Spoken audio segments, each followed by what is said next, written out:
What's up guys, it's your Bud Bolt, and today we're gonna bake our skates.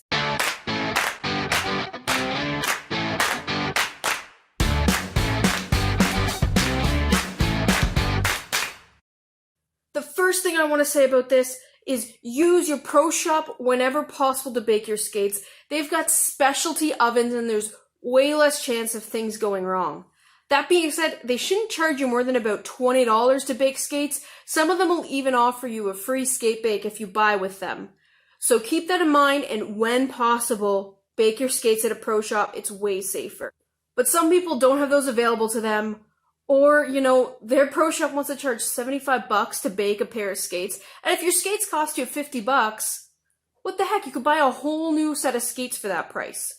And baking your skates at home, yes, it's more risky, but if you do it properly, there's a very low chance of things going wrong. If you want written instructions on how to do that, my recap is going to be in a Google Doc linked in the description. And then also all the information, all the numbers I got from newtohockey.com, and the link to their How to Bake Skates article will also be in the description. If your skates came with instructions on how to bake them, follow those first. Some skates do, some skates don't. So ignore everything to come if your skates came with instructions. Now, if you'd like a little clarification on instructions, some people are more visual, you can always use the process to follow, match them up against the instructions that you were given, and find a way to make that work for you. Alright, so here we go. So to start, you're going to need a few things. The first thing is you're going to need, obviously, your skates. You're also going to need a baking tray, some oven mitts, a place to sit. You're going to want to be wearing socks, and you're going to need a skate-safe surface. So this carpet will do just fine for that. If you have a skate mat, you can use that too. You'll also be needing a timer of sorts. That way you can keep track of how long things have been going on. If you have an oven thermometer, start by putting that in. That's going to make sure that you have a good read on the temperature of your oven. I know this oven very well, so I do not need to put a thermometer in my oven. You don't need a specific oven thermometer either. You can use a candy thermometer. We are not turning this oven up very high. We don't want to melt plastic. We just want to make it moldable. So you're going to want to preheat your oven by setting it to the convection mode at a temperature of 210 degrees Fahrenheit. Now we're going to let that preheat. Now we set the oven to convection so that all that air circulates, and we make sure we have no hot or cold spots, and it's a nice consistent temperature so our skates bake just like cookies, nice and evenly. Now in the meantime, between time, we are going to take a single skate. You're going to take off your skate guard, you don't want to bake that. And this is going on the baking sheet. Single skate at a time. Now when you put this in the oven, you want to make sure that the skate is not touching anything else except for the baking sheet. Now when your ovens come up to 10, we're going to turn it off. Now is a great time to check your thermometer if you're using one, make sure it came up to temp. We're going to wait a couple minutes for those heating elements to cool off. We don't want to completely melt our plastic, we just want to mold it.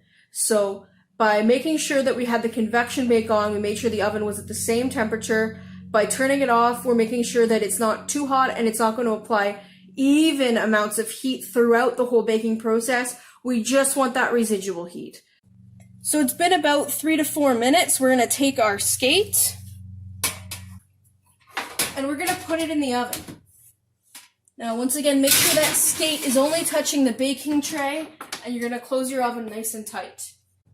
So now we set a timer for 3 minutes, and that's how long we're going to keep it in the oven. Our timer's up, so we're going to come on over, and we're going to get this skate out of the oven wearing an oven mitt. Close the oven. Now, we are going to carry this skate over to where we are sitting. Carefully slip your foot in. Now you're going to pull up your tongue, and you're going to very loosely start doing up your skates. You're going to want to pull your laces out and not up. Don't do this. This puts a lot of pressure on your eyelets, and these are very soft right now.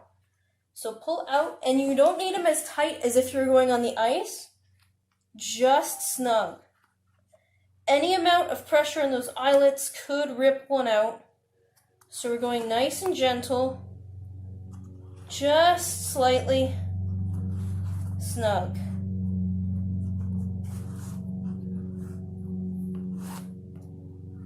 Out. It's okay if it's not tight like you were playing. Now we're going to stand up, and we're going to stand for 1 minute on that. And that's just going to give a nice pressure to the boot so that while it's nice and soft, it starts really molding against your feet. Now while you're standing up, don't walk around, don't flex your ankles, don't do anything crazy, just stand. Any kind of movement on those eyelets, anything that's going to put strain on your laces could be hazardous, so just don't do it. After that 1 minute, we're going to sit back down. And now we wait 15 to 20 minutes, so put something on your phone, watch some TV, grab your computer. You're just going to let it cool around the shape of your foot. After 20 minutes, you're going to take it off. You don't need to be as careful anymore. You can just generally get that skate off of your foot.